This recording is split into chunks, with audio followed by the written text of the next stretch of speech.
I'm Amanda McNeil, and I am a writer in Milwaukee, Wisconsin. And I've been in the kink community for almost 3 years now. So I recently interviewed, I actually just dropped an episode with Dave and Victoria Arena, and they live in New York City, but they started in the swinging lifestyle when they were in Cleveland, and they were telling me that actually the sex parties in Ohio were better than they are in New York. And I was like, well, I have to talk to Amanda about Midwestern sex parties. I was going to listen to that episode today and like have it queued up for when I'm doing sourcing later for my job because I was like, oh, I want to hear this. Well, that's a little tidbit from the episode, but that conversation inspired this because yeah, I mean, you've written about this. So, Yeah. Do they love like meatballs in crock pots? Is I that why they're better?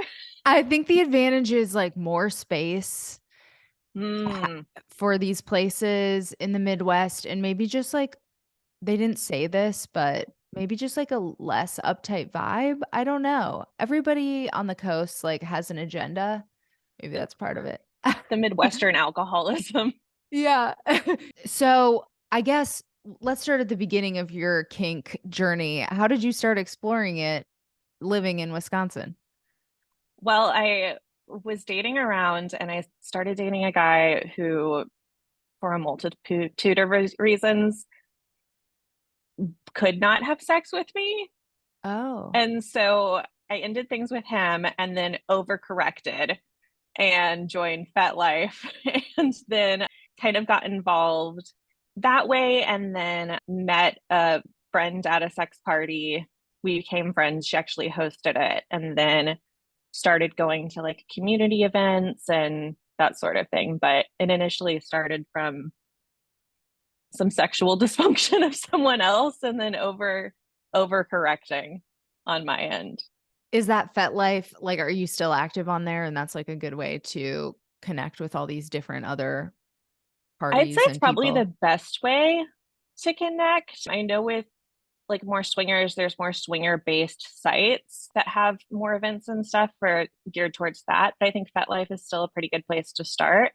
It's a horribly designed website and this search function is non-existent. So it can be challenging to like find the information. But once you kind of like join some groups and start connecting with people in your area, most places will post parties or events that they're hosting, and then you can find like community spaces.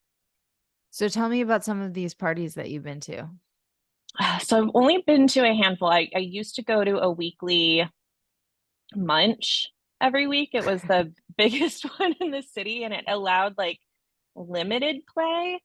So like mostly just a lot of impact play. No nipples, which I always thought was really What do you mean no nipples? strange. Like you could have like a full tit out, but your nipples have to be covered with pasties.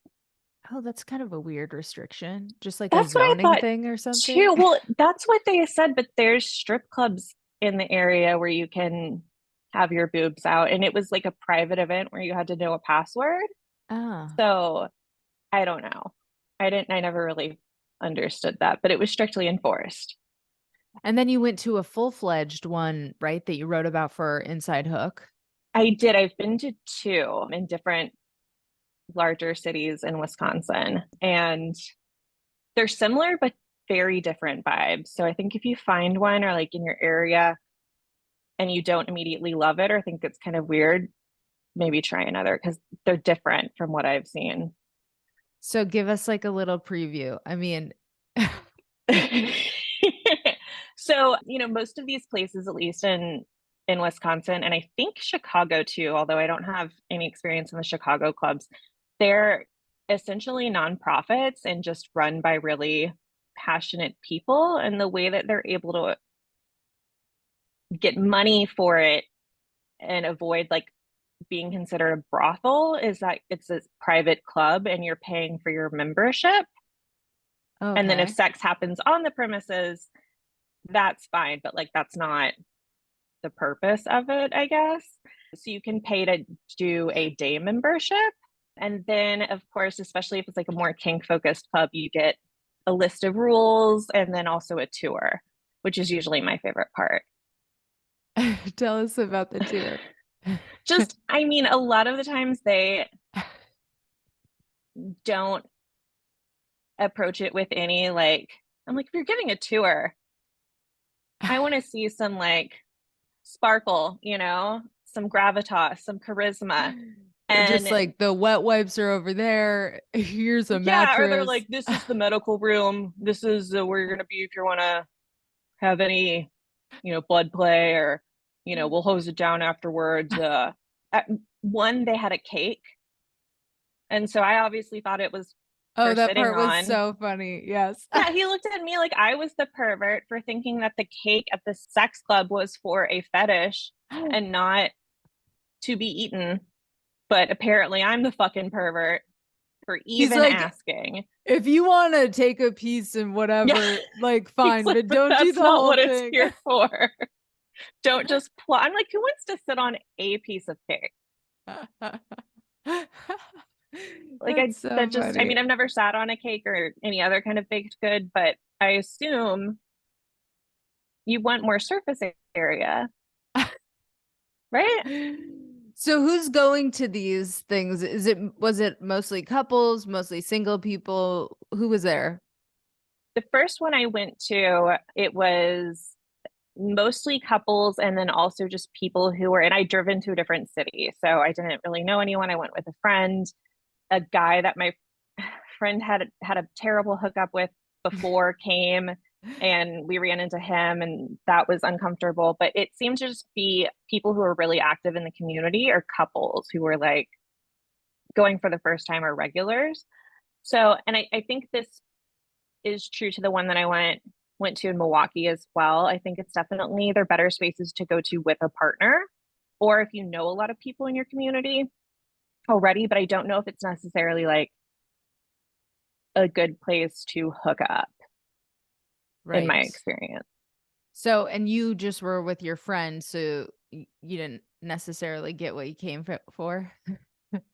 No, it was mostly a lot of watching, which, and you know, usually at least at the munches I've been to in Milwaukee, people are pretty friendly and introduce you to people, and that wasn't really the case. And then the one I went to in Milwaukee, I went to on a date with a couple, Oh, which, yeah, it was a first date, and they were coming to Milwaukee to see me, and they were like, what do you want to do?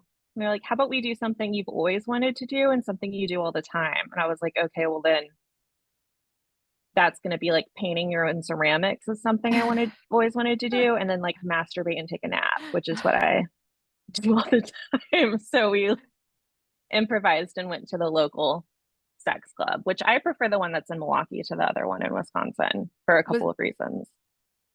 oh, why? I think the space is better designed. There's like a large open space, and then they have a like a stage where they can have performers, or sometimes they do like community events or art nights. Uh-huh. There's somebody just like naked and drawing on the floor. And they have like a larger room which has like your standard like BDSM tables and like all that kind of shit. And then they have a couple of smaller rooms that have like glass doors and windows in front of them, and you can leave the door open, and if you leave the door open other people can come in, and they have like a whiteboard outside of them where you can like write your rules. So if you like I want like people to that. watch but not touch you, or like Yeah.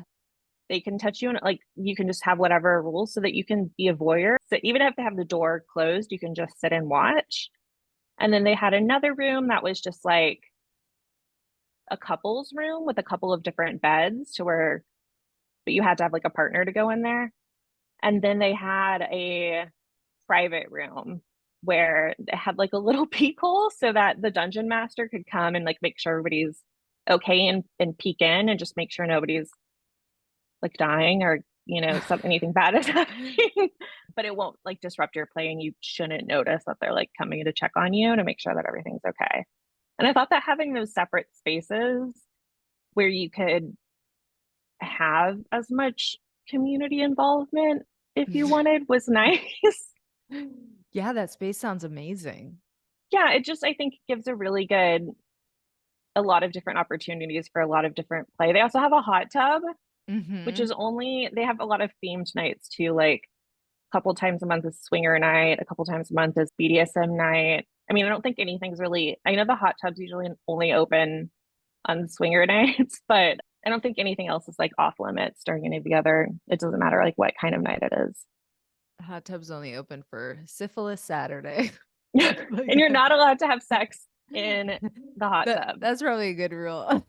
Yeah, I was like, well, what about, how do you define sex? Yeah, fair Do enough. you just mean penetration? Can finger banging occur? Is I it think they're just like, conversation? can we just fluids keep it to a minimum? Right. But I mean, No, you're I should right. have asked more questions. Totally. The term is a little misleading. So, okay, Right. this first date that you had at a sex club, was it weird to have a first date in that environment, or was it, did you see them I again? think at that point, uh, I mean, I think that just because that was later on in the night, I think the glazing our own ceramics portion was a little more awkward just because that was like at the beginning of the date when we met. And then after that, like we'd gone to dinner and had a drink or two, and then we went to the sex club. So at Oh, that you point, it was more, genuinely went to a oh, ceramics yeah, place I beforehand? Oh my glazed a God. ceramic duck. Yeah. I don't Yeah, fuck maybe you around, could have Courtney. gone straight to the sex club. That might have been even better. Then I wouldn't have gotten a ceramic duck. So you have to think But about these things. was it a successful date? It was in the sense, I mean, we didn't have sex at the sex club, but we did end up playing. And that was another nice part too, that they had like games there, but also like they had Mm. sexy Jenga where you Oh, can play Jenga and like you pull one of the things and it has like a couple of different dare options or truth or dare options. And we played that with another couple, oh, fun. um, which was fun and like led to like spanking and kissing and like flashing and those kinds of things. But then like towards the end of the night, it was 2021. I think it was definitely like post vaccines being available, but it was like I Uh-huh. hadn't gone out or done anything in a year or over a year. And it's now 1 o'clock in the morning and I am really tired. So Your I have stamina to go wasn't home. what it used to be. Yeah. No, it was just like I was like, if we were going to get this going, it needed to happen hours ago. Okay, I so have a bedtime. tell me, you also went to a nude farm, right? I did. Yeah, nudists are a totally different vibe, but they're really cool for the most part. It was like very wholesome, Also which in Wisconsin? also in Wisconsin. Yeah, Wisconsin, I guess, is your place to come if you like two sex clubs and a nude farm, all within like I'd say like an hour to 2 hours from Milwaukee. Hey. Yeah. But no, it's beautiful. I'm actually really excited for it to warm up to go back to the nude farm Oh, this really? You're gonna summer. go back? Yeah, it's just super chill. It's like a beautiful space. It's like a very private farm, and there's like a pond in the middle and a lot of shade. And I got to see a naked man walk a dog, That's which, you like, kinda you need to see that, I think. I feel like I'm like, where else would you see this? And what does the dog think? Was his Like, does dick he know bouncing they're up and both? down? I mean, the thing that's different about nudists is that it's not sexual at all. Yeah. Like there's no sex allowed in the premises. That's like a really great way to get banned from the nude farm. And I have never had more eye contact than at the nude farm. Like I felt more vulnerable and exposed just like being in a bar in a low cut top than I did because nobody wants to make anybody else feel uncomfortable or be the pervert. So everybody's like very much like, oh, hello, and like just like not looking below your neckline. So it That's was so very, sweet. it was really sweet. And like even at a point at the end where my friend and I were rinsing off because we'd gone swimming in the pond and a fish had bitten my butt. And the owners like it's a couple who owns it and they're farmers, and you can also like rent a little plot to garden there naked at the beginning of the season. And he was like Pooh Bear style the entire time and just like a t-shirt, nothing else. Oh my God. Um, and just riding around in a golf cart the whole time. But he was like, "Have you ever seen a baby pineapple?" And I was like, "This has to be a euphemism, right? Like, I don't know what that means, but no, I haven't." And he's like, "Do you want to?" I was like, "Okay." I don't know where this is going, but like my friend is here and she's an attorney, so like if this goes really badly, hopefully she can sue or something. And he led us into this tiny greenhouse, and sure as shit, there was a baby pineapple. A little real baby pineapple A he just wanted little to show you? tiny, yeah, and it was like their first time growing them, and he was like, the trick is you have to like plant them with something like another plant. That's And so I know cute. there's a term for it, but he was like, because they're friends and they'll help each other grow. And I was like, this is adorable. And your dick is out, but this is really like one of the most wholesome things I've experienced. I love that. Yeah, Yeah, I it want to was go to your really, nude farm. I want everyone to go to it. I've like tried to convince my mom to go.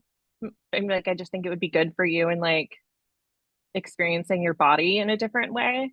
She would Yeah. never, she would literally rather die. But yeah, I think it's just a really healing, cool experience, especially like just having that different experience naked with my body Hmm. when it's so used to more of like either me being alone or like my body being used for sex and usually other people's pleasure. Or, yeah, objectified and Yeah, yeah, interesting.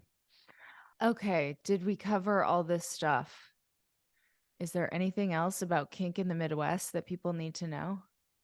I have been to a hotel swinger takeover, Okay, which please was tell. an experience that I didn't. One thing that seems to be in common of all of these events, except for the farm, which I think was just like a lack of electricity, is that food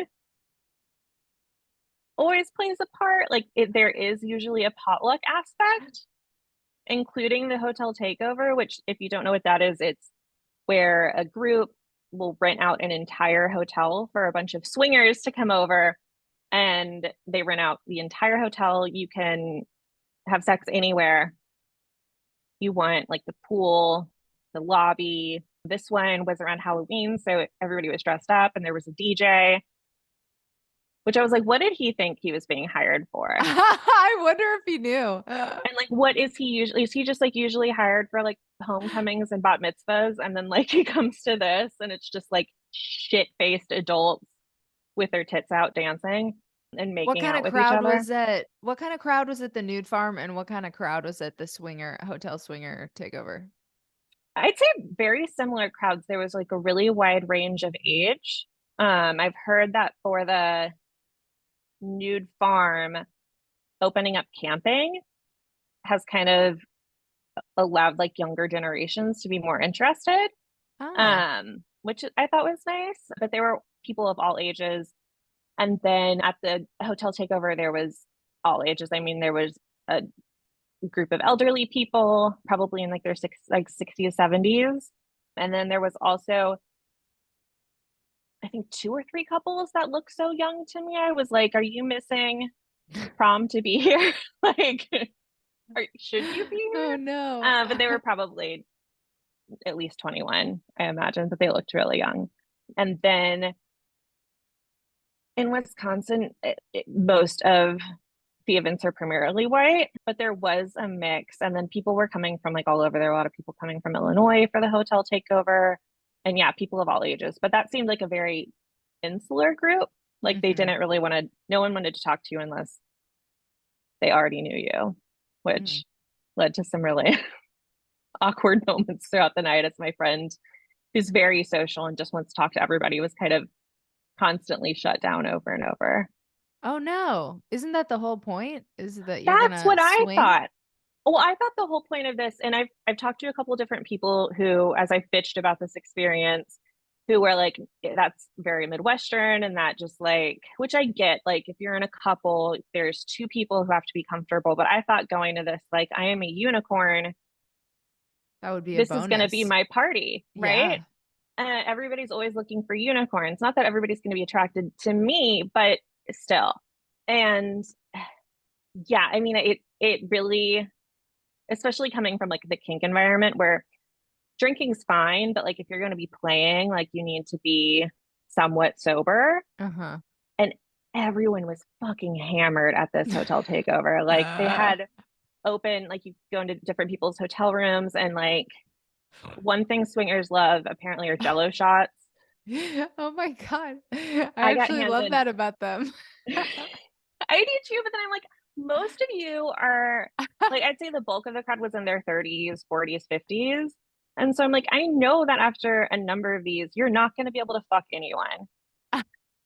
And like, what do you really love? Do you love jello shots or do you love sex? Because it seems like you love one thing more than the other. That's so funny. That's the problem with jello shots. They're so good. You can't really stop. I got handed a pudding shot, which was like so large and it was really thick. And it did not come with like a spoon or anything. Like it was not, I don't know how you could have done it as a shot. And it was like, you basically handed me a snack pack and That expected is me to so carry this Midwestern. around. And then my friend Rebecca, like, kind of made out with someone and she was like, well, do you want to go back to your room? And he was like, okay. And so she started like going down on him and he's literally in her throat and he like looks down at her because it was, I guess, still early in the night. He was like, we're really missing the party right now. She was like, are you kidding me? What did you come Like, here for? I guess because the whole drive back, my friend and I, and we were with this very dumb person that she was dating. And we were saying, like, I thought the whole point of this would be like the spontaneity and the who knows what could happen and like to be very sexy and like things could break out. And like we eventually did end up playing with like a group of girls that was pretty spontaneous. But then I learned that like most of them came from the kink environment and aren't as into the swinger lifestyle here for the Oh, same reason. But yeah, it really seemed like people only wanted to meet up with people who they'd been messaging with before or like kind of knew already so that they could cement those hookups. But I think that the dating part of swinging, especially in the Midwest, is very important. so you got to make those connections first on the apps. How did you meet Rebecca? She hosted another thing we have in the Midwest, I'm sure they have them anywhere. Is there's at least two groups I know that are just like random people who've built these connections and set them up over a couple of decades. And I say decades because one of the like email lists is from a Yahoo group. So I imagine it's been around for at least 20 to 25 years. It's like a Um, listserv. yes, like a Yahoo group listserv. Um, Amazing. which I haven't gotten one of those in I don't know how long. And they set up like gangbangs in the area. Oh, Um, yeah, is yeah. that on your So, list?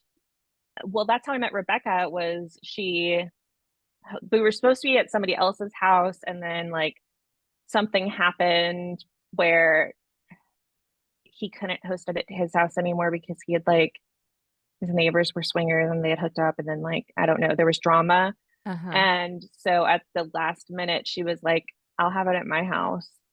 And I went to that not knowing anyone. And Oh, her and I became friends. at the gangbang. Yeah. That's amazing.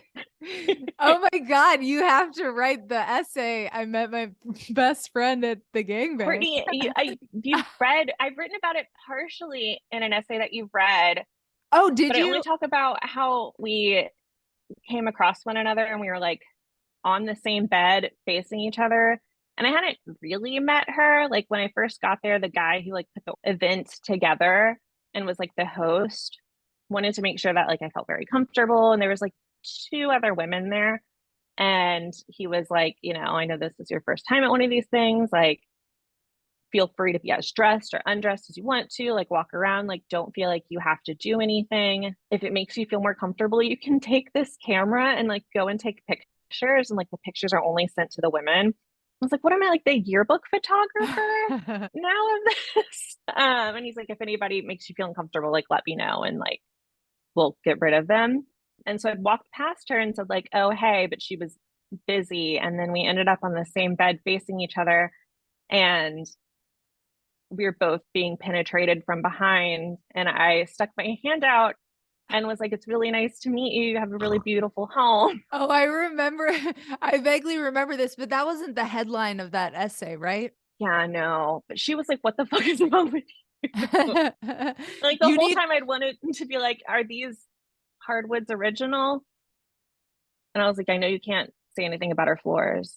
So I knew enough to not mention that during a gangbang, but It's so funny. Dude, you have to write a Cosmo Confesse. I met my best friend at a gangbang. oh, I'll that's so send you good. I the should email email. Kayla. Yeah. Yes. Yeah. Okay, well, we solved that. And thank you so much for sharing about this delightful scene, this very Midwestern scene. Yeah. Lots of I think the mayo takeaways on the are kink scene in the bring a Midwest. crock pot, condoms, and like, I think get to know people in the community before you, like, if you think that you're going in, that you're just gonna like be fucking everyone and it's just gonna be a bunch of sex before you actually get to build connections and community, I think you may be disappointed. I think that getting to know people and having that comfort level is important in the scene here.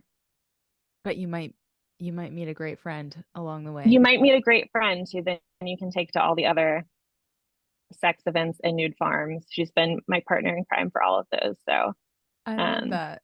yeah.